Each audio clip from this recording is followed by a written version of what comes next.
राधे राधे सभी को। तो आइए अब हम भगवत गीता का पाठ शुरू करते हैं। तो ये है अध्याय दूसरा, श्लोक 21वां, जो है वेदा विनाशिनम नित्यम य एनम अजम अव्ययम कथम स पुरुषः पार्थ कम घातयति हन्ति कम। यहाँ श्री कृष्ण अर्जुन से कह रहे हैं कि हे पार्थ, कोई भी इंसान एक इनडिस्ट्रक्टिबल, इटर्नल, नॉन एग्जिस्टेंट और इम्यूटेबल आत्मा को कैसे मार सकता है, क्योंकि आत्मा तो अमर है, अजर है, आत्मा को कोई भी नाश नहीं कर सकता। तो कोई भी इंसान उसकी हत्या कैसे कर सकता है, ये सोच ही गलत है। देखिए, यहाँ पे श्री कृष्ण अर्जुन को उसके कर्तव्य के बारे में बता रहे हैं कि तुम्हारा एक क्षत्रिय धर्म है और क्षत्रिय धर्म के अनुसार तुम्हें क्या करना चाहिए और क्या नहीं करना चाहिए। एक क्षत्रिय धर्म के अनुसार ये अधर्म जो तुम्हारे सामने हो रहा है उसका तुम्हें नाश करना है। इसका मतलब ये नहीं कि अभी के प्रेजेंट टाइम में हम किसी का भी नाश कर दे, किसी को भी मार दे और कहे कि श्री कृष्ण ने ऐसे कहा था। नहीं, किसी को भी मारना एक पनिशेबल ऑफेंस है इन द लॉ, तो ऐसा कभी भी नहीं करना चाहिए। अभी अगर हमें हमारा कर्तव्य पालन करना है तो हमें एक लॉ अबाइडिंग सिटीजन के थ्रू ही वो इंसान को सजा दिलवानी चाहिए। तो आगे देखते हैं कि श्री कृष्ण अर्जुन से और क्या कहते हैं। तो ये है अध्याय दूसरा, श्लोक 22वां, जो है वासांसि जीर्णानि यथा विहाय नवानि गृह्णाति नरो पराणि तथा शरीरानि विहाय जीर्णा अन्यानि संयाति नवानि देहि। श्री कृष्ण यहाँ पे अर्जुन से कह रहे हैं कि हे अर्जुन, जैसे कोई मनुष्य अपने पुराने वस्त्र को त्याग कर, अपने पुराने क्लोथ्स को छोड़कर नए क्लोथ्स, नए वस्त्र को पहनता है, ग्रहण करता है, वैसे ही एक सोल, एक आत्मा पुराने शरीर को छोड़कर, पुराने बॉडी को छोड़कर नए बॉडी में प्रवेश करती है। और ये चीज़ श्री कृष्ण अर्जुन से बार बार इसलिए कह रहे हैं ताकि अर्जुन, जो बहुत ही ज़्यादा एंग्जाइटी में है, बहुत ही ज़्यादा कन्फ्यूजन में है कि उसे ये लड़ाई करनी चाहिए कि नहीं, उसे एक क्लैरिटी मिल जाए कि ये सारे जो सामने लोग खड़े हैं उनके बॉडी को तुम मार कर उनकी आत्मा को एक नई बॉडी प्रदान करो, ताकि वो भी क्लींस हो जाए, वो भी एकदम क्लियर हो जाए और एकदम पवित्र हो जाए। इसलिए तुम्हें ये लड़ाई लड़नी है और उनकी आत्मा को, उनकी जो अभी अधर्म वाली बॉडी है, उनसे मुक्त करना है। अब आगे देखते हैं कि श्री कृष्ण अर्जुन से और क्या कहते हैं। तो ये है अध्याय दूसरा, श्लोक 23वां, जो है नैनम छिन्दन्ति शस्त्राणि नैनम दहति पावक न चैनम क्लेदयन्त्यापो न शोषयति मारुतः। यहाँ श्री कृष्ण अर्जुन से कह रहे हैं कि हे अर्जुन, एक आत्मा को कभी भी किसी भी तरह के वेपन से काटा नहीं जा सकता। या तो उसे कोई भी वेपन, चाहे वो फायर से बना हो, पानी से बना हो या फिर विंड से बना हो, उसे नष्ट किया नहीं जा सकता। एक आत्मा को कभी भी नष्ट नहीं किया जा सकता। ये सारी बातें सुन के अर्जुन को धीरे धीरे समझ में आ रहा है कि एक लाइफ प्रोसेस कैसे चलती है, लेकिन अभी भी अर्जुन पूरी तरह कृष्ण के जो बोल है उससे मैच नहीं कर पा रहे हैं। अभी भी उनके मन में बहुत सारे कंफ्यूजन है। सेम वे हमारे भी जिंदगी में, चाहे हम कितना भी भक्ति कर ले, कितना भी पूजा कर ले, कितना भी भगवान के मार्ग पर चल ले, लेकिन हमारे मन में कंफ्यूजन होती है, हमारे मन में डाउट होता ही है। हम कभी भी भगवान के दिए हुए रास्ते पर पूरी तरह नहीं चल पाते, इसलिए ही हम कभी ज़िंदगी में खुश भी नहीं हो पाते। चाहे हमारे पास पूरी दुनिया की धन दौलत हो, लेकिन फिर भी हमें वो इटर्नल हैप्पीनेस नहीं मिलती जो भगवान हमें देना चाहते हैं, और वो हमारे खुद के ही प्रश्नों के कारण होता है।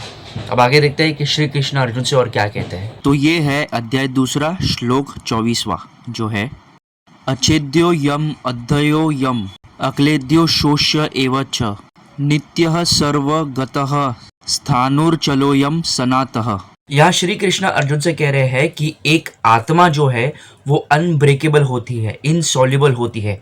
वो आत्मा ना कभी जलाई जा सकती है, ना कभी सुखाई जा सकती है।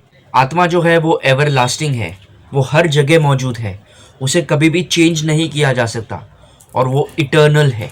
श्री कृष्ण बार बार आत्मा का वर्णन इतनी बार कर रहे हैं अर्जुन को, ताकि अर्जुन को ये यकीन आ जाए कि जो बॉडी और आत्मा जो है वो अलग अलग चीज़ें हैं। अगर बॉडी खत्म हो जाती है तो आत्मा एक बॉडी को छोड़ के दूसरे बॉडी में चले जाती है। आत्मा का कभी भी नाश नहीं हो सकता, आत्मा को कभी भी कोई मार नहीं सकता। आत्मा चेंज कर देती है अपने आप को।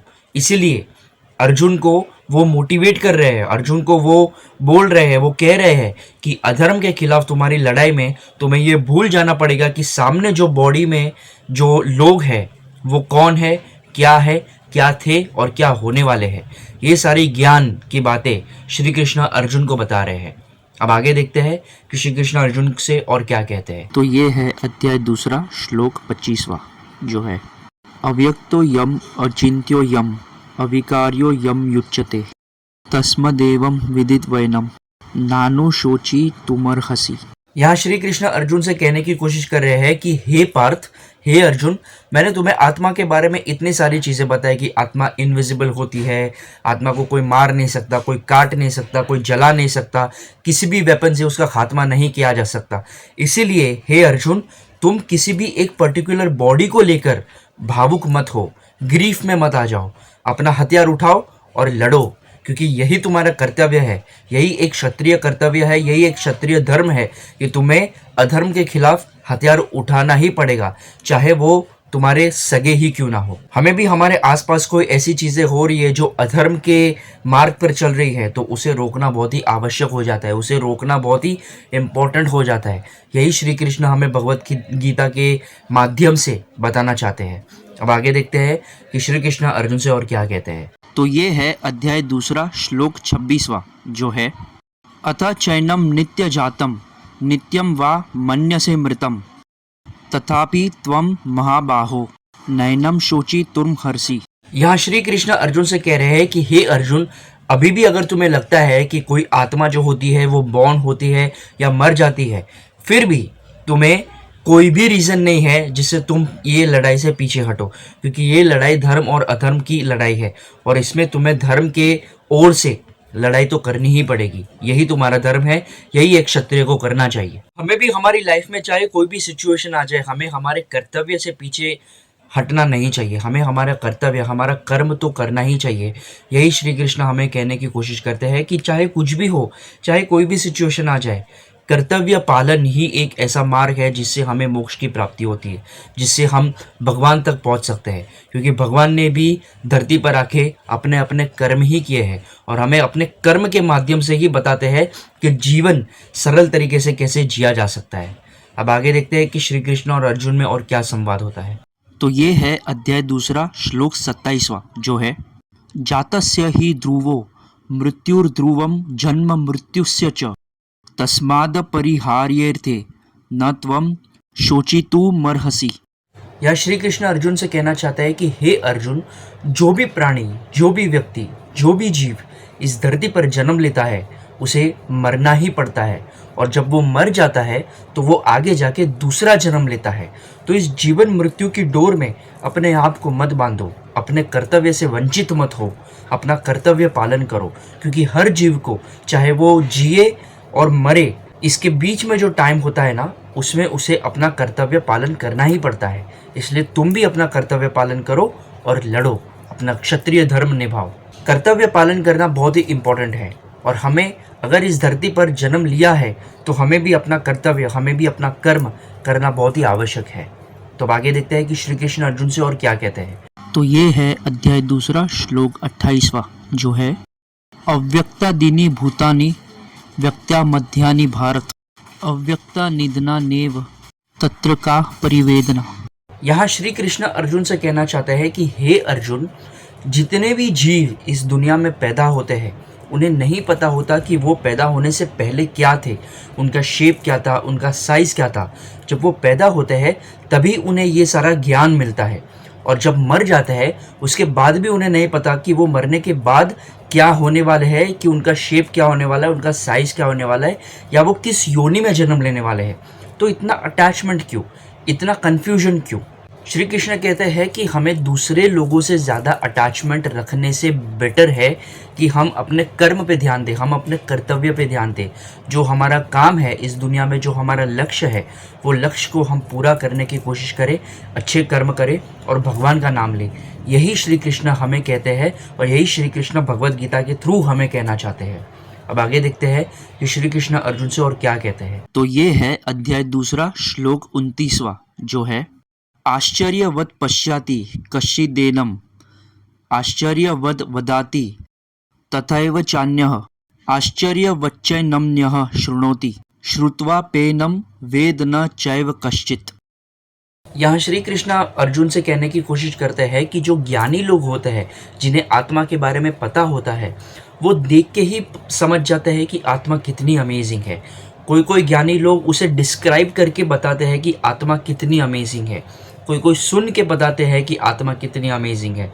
लेकिन बहुत सारे लोग इस दुनिया में ऐसे भी होते हैं जो अज्ञान के मार्ग पर चलते हैं, जिन्हें हम कितना भी समझा दें, कितना भी बोल दें, लेकिन वो आत्मा के इस चक्र के बारे में, इस क्रिएशन के प्रोसेस के बारे में समझ ही नहीं पाते। और यही जो अज्ञानता का मार्ग जो अर्जुन ने पकड़ा था, जिसके कारण अर्जुन को ये पता नहीं चल रहा था कि ये पूरा प्रोसेस, ये पूरा क्रिएशन का प्रोसेस कैसे चलता है, यही श्री कृष्ण अर्जुन को बताने की कोशिश कर रहे थे।